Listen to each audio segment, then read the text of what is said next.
सो welcome back dear students.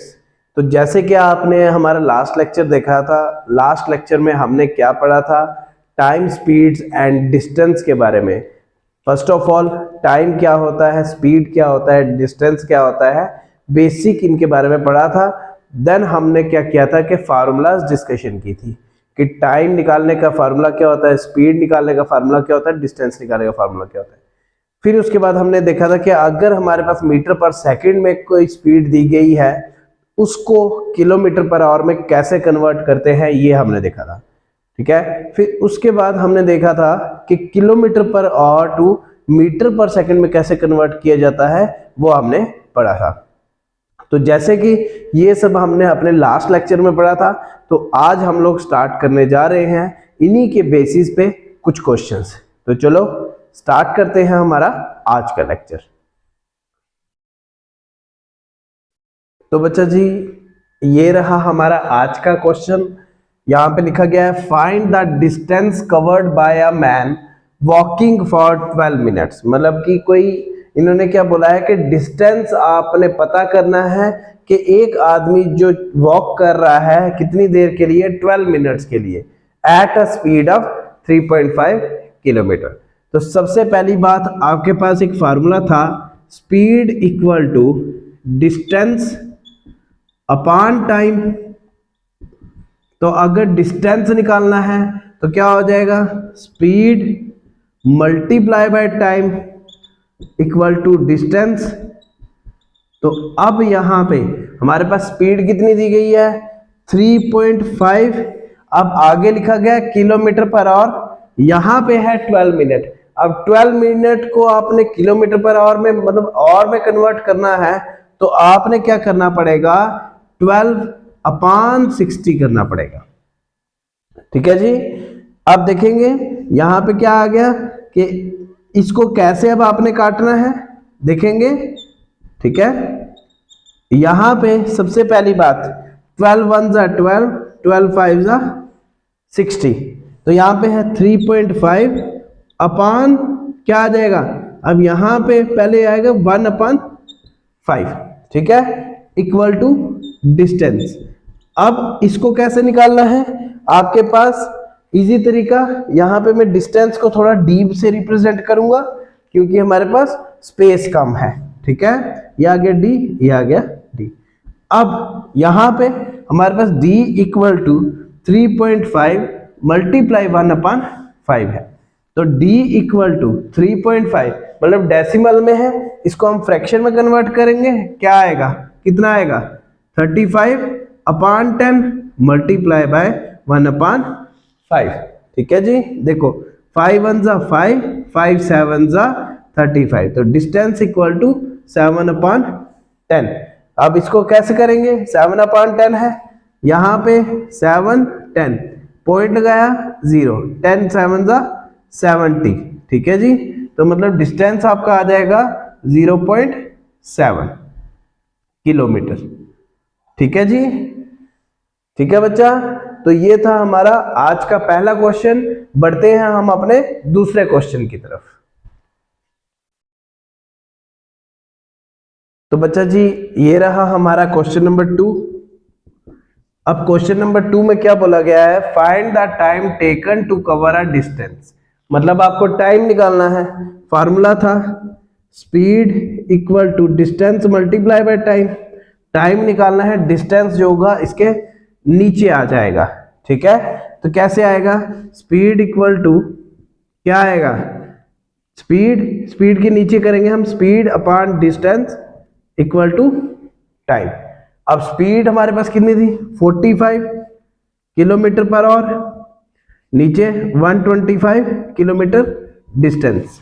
ठीक है, अब देखो 5, सबसे पहली बात किलोमीटर किलोमीटर कैंसिल, 5 9 जा 45, 5 10 जा 50, 5 20 जा 100, 5 25 जा 125।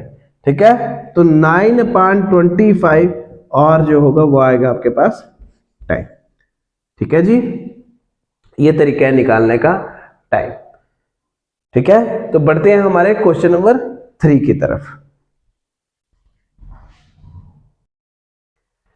तो बच्चा जी ये रहा हमारा क्वेश्चन नंबर 3।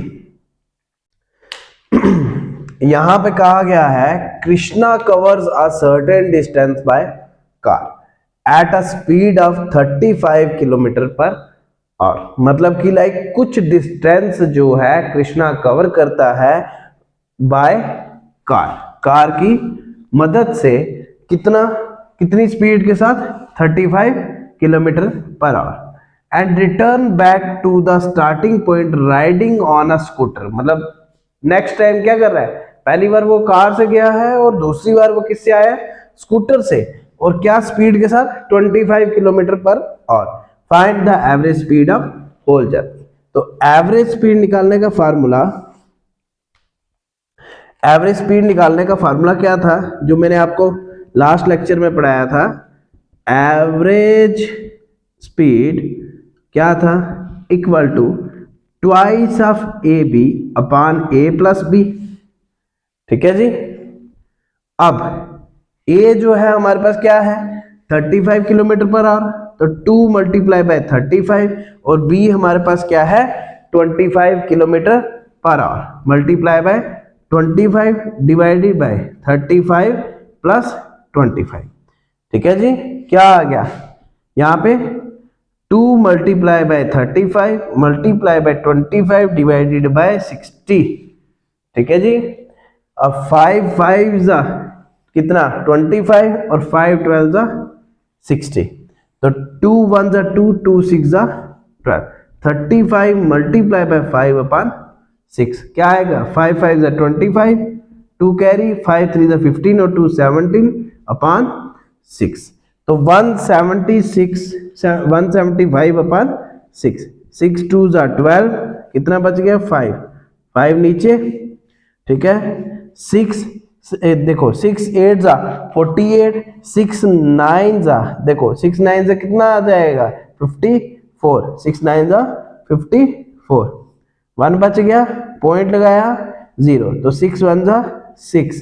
ठीक है। ऐसे 4 बच जाएगा, फिर से 0 लगाओगे तो आपका तकरीबन ये आ जाएगा।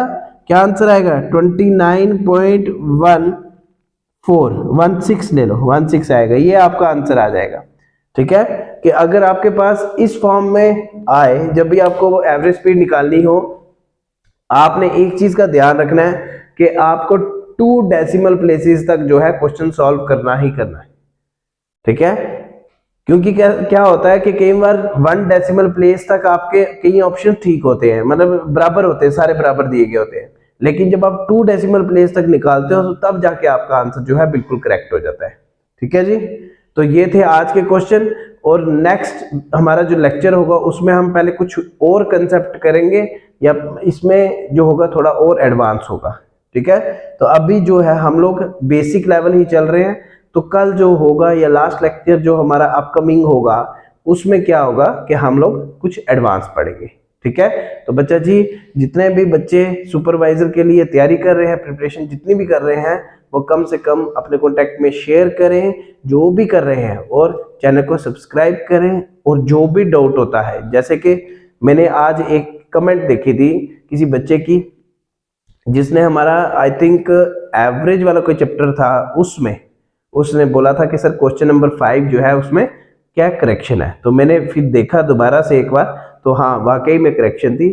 तो थैंक यू बच्चा, जो भी बच्चा पढ़ रहा है, अच्छे से पढ़ रहा है, मेहनत कर रहा है, तो प्रिपेयर करो जेकेएसएसबी के एग्जाम के लिए। ये सिलेबस जेकेएसएसबी एग्जाम में मतलब होता ही होता है, जरूरी नहीं है कि एक पर्टिकुलर पोस्ट के लिए होगा। कई बच्चों ने बोला कि हाँ सर ये जो सिलेबस है ये सुपरवाइजर के पोस्ट के लिए नहीं है, लेकिन उनको मैं ये कहना चाहूंगा बच्चा आप ये मत देखो कि सुपरवाइजर की पोस्ट के लिए। अगर जेकेएसएसबी एग्जाम के लिए है तो दैट मीन्स कि ये वाला सिलेबस उस एग्जाम में आना ही आना है। ठीक है। तो बच्चा जी ध्यान से तैयारी करो, जितना हो सकता है अच्छे से पढ़ो। अगर कोई डाउट होगा तो कमेंट सेक्शन में जरूर लिखें, और चैनल को सब्सक्राइब कर लें। ठीक है। ताकि हम लोग क्या करें कि आपको ज्यादा से ज्यादा जो है वीडियोस प्रोवाइड कर सकें, और अपकमिंग जो भी एग्जाम होंगे उसके लिए प्रिपेयर कर सकें। ठीक है। थैंक यू, और मिलते हैं हम नेक्स्ट लेक्चर में।